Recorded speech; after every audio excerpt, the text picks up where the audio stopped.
Hi boys and girls, today we're going to read the story called Not Quite Narwhal by Jessie Sima. Kelp was born deep in the ocean. He knew early on that he was different from the other narwhals. His tusk wasn't quite as long as everybody else's. He had different tastes in food. And he wasn't very good at swimming. See, he's got floaties on. But his friends didn't seem to mind, so Kelp decided he wouldn't either. That is, until one day he was swept away by a strong current. It's going. I wish I were a better swimmer. Kelp found himself at the surface, closer to land than he had ever been before.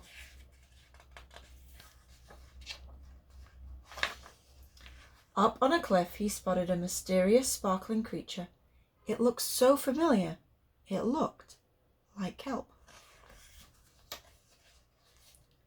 Kelp swam towards land as fast as he could, which wasn't very fast at all, hoping he could catch up with the creature that looked just like him.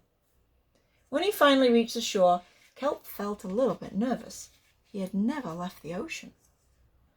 He was nervous about walking for the first time, but the land creatures made it look so easy. And there he sees a crab. So he's trying to walk like a crab. Oof! He fell over. It wasn't. Now he's trying to hop like a frog.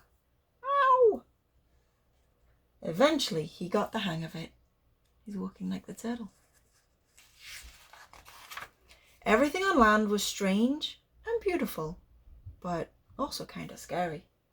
Kelp began to think he might never find the creature that looked just like him, but just as he stumbled out of the forest, land narwhals! What did he find? That's right, he found unicorns. Actually, we're unicorns, and by the looks of it, so are you. Kelp had never heard of unicorns before.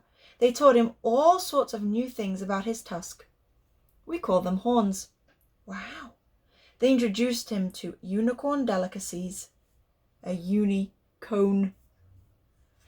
And they showed him how to gallop.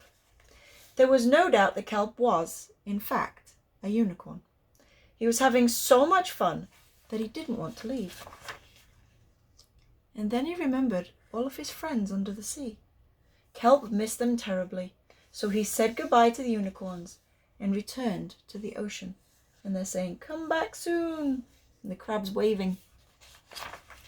Kelp swam towards home as fast as he could, which wasn't very fast at all, hoping that narwhals would still like him, even though now he was a unicorn. When he finally arrived, Kelp had butterflies in his stomach. That means he was really nervous. He felt like he had butterflies flying around. Welcome home, Kelp! I think they're happy to see him. Kelp took a deep breath and told his friends the news. It turns out I'm not a narwhal. Of course you're not. I'm a unicorn.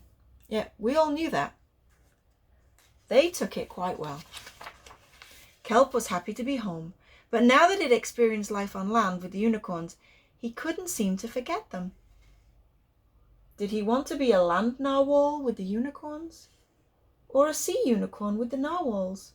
Kelp couldn't decide. Then he realized that maybe, just maybe,